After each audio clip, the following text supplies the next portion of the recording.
Always trust. We ask the questions. What is needed in the world?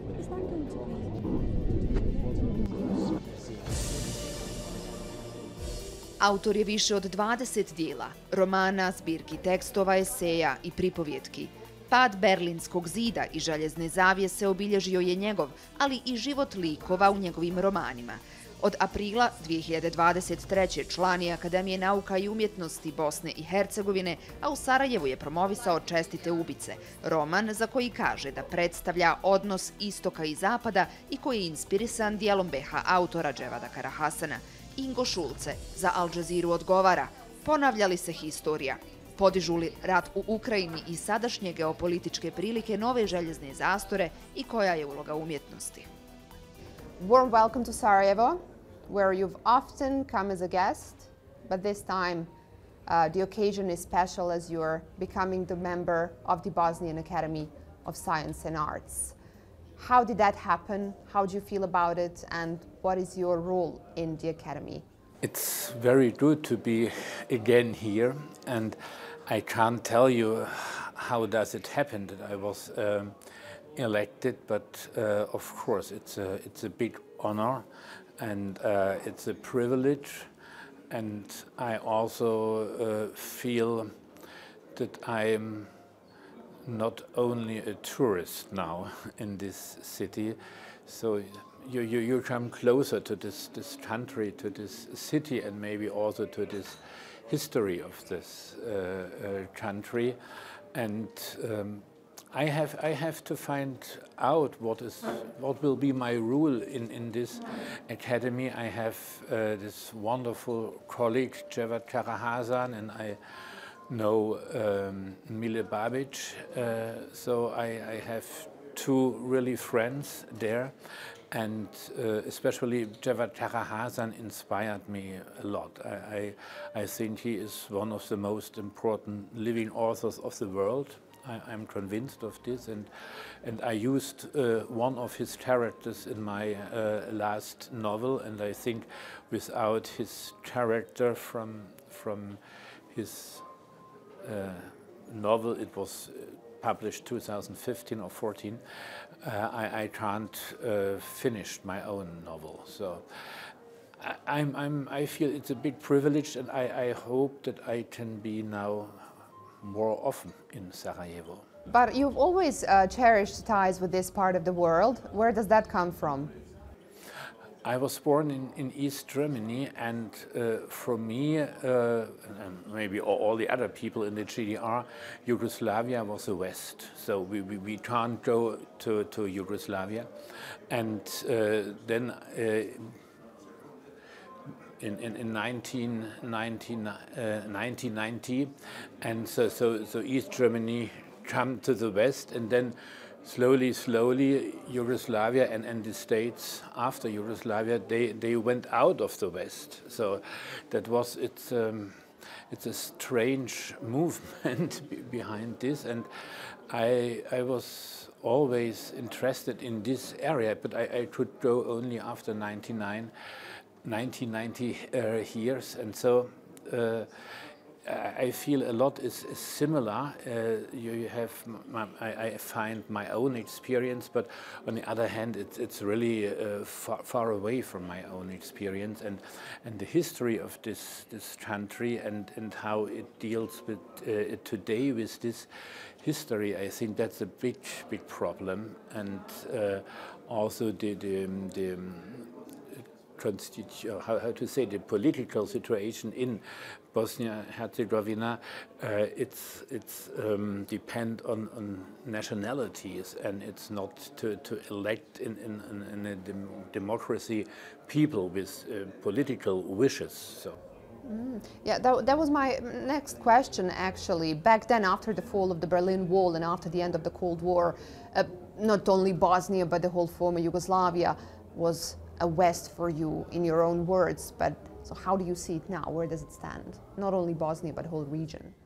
That's not so easy to say, because it's very different. Slovenia or Croatia, it's very close to the EU, sometimes I'm ashamed of the politics of the EU and how this economical exploitation of other countries. And here I see no really, in Bosnia and Herzegovina, and I see no real way to what will happen in the future, in the next 10 years. It will be the status quo, or it will be more democracy and not depends on nationalities. So I think that's a problem. Just to give some context for our viewers who are not familiar with your biography and work. So you were born in Dresden, which was part of the GDR in East Germany back in 1962, and you spent half of your life in East Germany. And it seems that it still influences the way you think, the way you write, and the way you see the world. I think that's that's clear that if you live the first 27 years in a country, this country made yourself. So but it was always a life with thinking how it could become better. So how can we change this system? And since '85 with Gorbachev, I had it was a real hope, and then in '89 everybody had a feeling now something will change, but nobody could expect in which giant dimension this change came. But for me, this some months between, I think, October '89 and March, April 1990, there was a kind of democracy. Only few people, I think, in the world know a status like this, because you had the security from the East, the social security from the East, and now every party, every new movement, it didn't depend on money and old party tradition. It was very new, and if you look to the programs from the East German political movements in this time, they are like an actual election program from parties today. They speak about environment, they speak about the conflict, north, south. They said we don't want a capitalism like in the West. We have to do other things. And I have the feeling we lost sometimes 30 years. Because in 1990 it comes to the people like a victory of the West, but it was a victory of the people in East Europe, but then it was overwhelmed from the West, and of course a lot of people in the East also want to live like the West, and we had no feeling what we need now. And in East Germany, 70% of industrial production crashed down, and it needs, I think, 16 or 17 years to come up to the same level. And so today live in East Germany, or I think you can't find a place in Europe where people live and they don't own the property, the companies, and they are not in charge of the decisions at the how to say at the Gericht, in the court, in the court, or in the military, in the army, or whatever. So you feel as a stranger in their own country. But how has your perspective on East Germany and GDR changed from the time you lived in East Germany until today? What was your perception of GDR while you lived in GDR? to live in the GDR, you has no chance to choose this or that. So you are behind the wall. Of course, you could say, I want to go out, but nobody knows how long does it take then. And I'm glad that the GDR is over, and I was a part of hundreds of thousands. They demonstrated. So I was not I was a very normal human being, but there were 100,000. They risked their life in this week, so to make this demonstration, and I'm glad that this GDR is over. But then we had a hope to make another country, and not the old western part. So I don't want to become to live like our Western brothers and sisters. So then I had to accept that was a way most of the people choose. And now I think a lot of problems, especially in East Germany, comes from this time, that this was not a unification, it was a step by. It was not A and B make C, so it was A and B become a bigger A. So, so that was the biggest experiment without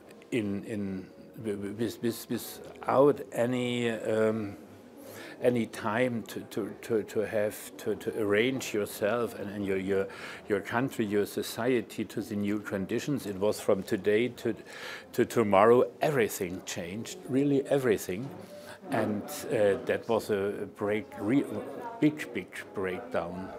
That's something you write about a lot in your books. Most of your characters are small, normal people who seem to be stuck in some kind of historical crossroad, and mostly the context is the fall of the Berlin Wall and the end of the Cold War. It seems that it's still the main topic of your work.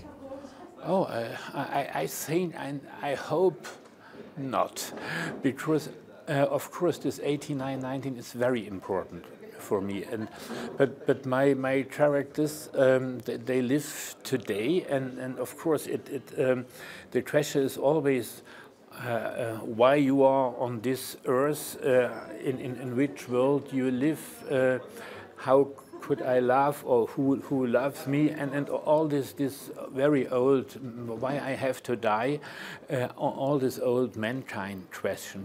And I try to tell this old question in a world I know, in Germany, in these days, with this past. And if I speak about, or if I want to present or to create a character, then there is a lot of history. And of course, in this way, 1819 is in these characters. And because I think it's very interesting to look at this time, 1819, because two different systems look each other in the eyes, and you could better understand what does it mean. If you are alone, you think, yes, you are the only system. If you can compare, and that's a privilege. If you come from the East, you see the West from outside. You are inside, but you have also the look from outside a little bit. Nothing, it's really normal for you. Of course, after 30 years, it's a long time, and there are new generations. These different worlds doesn't end in 1890. It goes further. I would like to follow up with some questions about politics nowadays, namely in your own country, in Germany. How do you assess the work of the current government, the traffic light government, as you call it, Ampelkoalition in Germany, year and a half after Chancellor Olaf Scholz was sworn in? What's your take on the post-Merkel era in Germany? That's not easy to say, and it's especially not easy to say it in English. The main thing in this time, of course, is a war in the Ukraine, and how to behave in this, how is the relationship to this war. And I think I'm surprised that the German government, but also the West government doesn't say we have to do everything to make negotiations. I think that's the first thing. I am shocked every day that we are looking at a battlefield, and if we try to imagine what happens on a battlefield, what happens to the civil society, especially in a country like Bosnia-Herzegovina and former Yugoslavia, the people know what does it mean, or know it better what does it mean than maybe in Germany. And so I shocked every day that not every power goes to the, we have to negotiate, not to fight. And I can't estimate the military situation, and maybe on one time this side, one time this side. And of course, I found nobody who said that was good what Russia did. That was that is a terrible failed, terrible thing. But how to deal now with this? And so I can say that I would give all my power and influence power from Germany to negotiate, but this doesn't happen. So, and this is overwhelming everything. And now we see how these sanctions work also not only against Russia but also against their own country, and especially for the people they don't have so much. So it was COVID-19, and now come the war. That's an extremely complicated situation, and then you have this climate change. Look in these days to España. This, so there are different big problems to deal in the same time. And in terms of war in Ukraine, what do you think Germany and other European countries should do? Provide more weapons, accept more refugees? What is your take? I think, of course, to take refugees, that's the first thing, and I would wish that we have similar regulations like for the Ukrainian refugees we also have for instance, from Syria or from Iran, or so that there is a big gap. I can't speak about weapons. I think weapons will not solve the problem. I would not say I want that they send weapons. I can't say they should not send weapons, but if you send weapons, you are in charge of what happens with your weapons, and you have to say the battlefield can't be the solution. I understand. You have also voiced your concerns multiple times about refugees and migrants in Europe, especially back in 2015. Now, when you compare the way Europe accepted refugees during the Ukrainian war and back in the 2015, what can you say? No, we should do similar regulations for all refugees like for Ukrainian. Of course, it's not the solution that everybody comes to Western Europe, but we have to understand that we are in charge of this situation. It's not only humanity that we do this or that, and now it's such a terrible situation on the outside frontier of EU, and people they died every day in the how to say, the Mittelmeer, in the Mediterranean. The Mediterranean, sorry, in the Mediterranean Sea, and I understand these things, and we have that's we have to act, and we have to find safe ways, but we have also to say that can't be the solution, and we are one world. And for instance, now with this gas, we buy gas now all over the world, and in poor countries, they are unable to do this. They have to spend so much money for gas and also for food. And then you by all these problems, you come back to the capitalism, because the petrol companies and the food companies made the most profit now in this time, and that's I can't understand. The prices go up for everything, and they made the biggest profit of all this. So we spoke about the Cold War.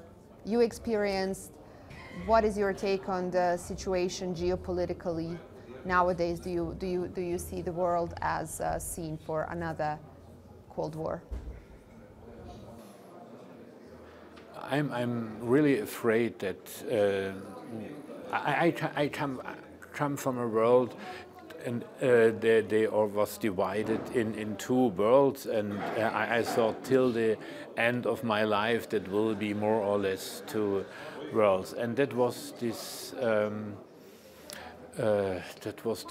joy, this happiness in 89, 90, that you had a feeling now maybe this world could care about the real problems of this world.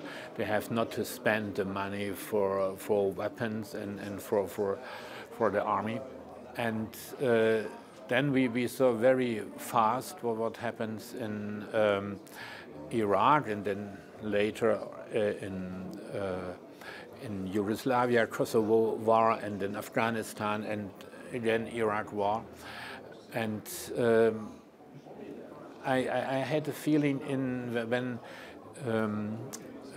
Kabul was fallen, the Taliban came back to power, that this is the end of a period from 1990 to now, and this Ukrainian war is another step, and what happens now around Taiwan and in China, and I am really sad, and I'm afraid that we are now moving very fast into new world blocks, and that the real problems we don't care, because we spend all the money for this shit.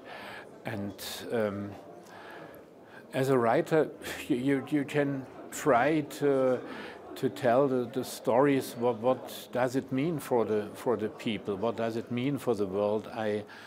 I know, and you have to try to find a view that you look to yourself also from outside, that you not only I exist because I can speak with you.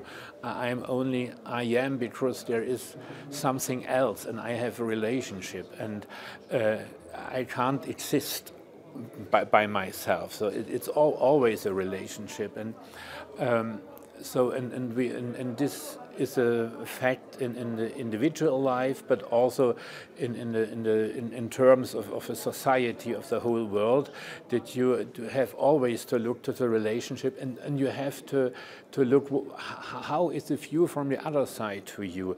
I can make analysis, but I have also to analyze what yourself. I am in the eyes of the other people, and that's it's a thing now. Nobody or only a few people want to see how they were how they work in relation to others. Yes. Thank you very much. We'll wrap up here. Thank you very much for this conversation for Al Jazeera Balkans.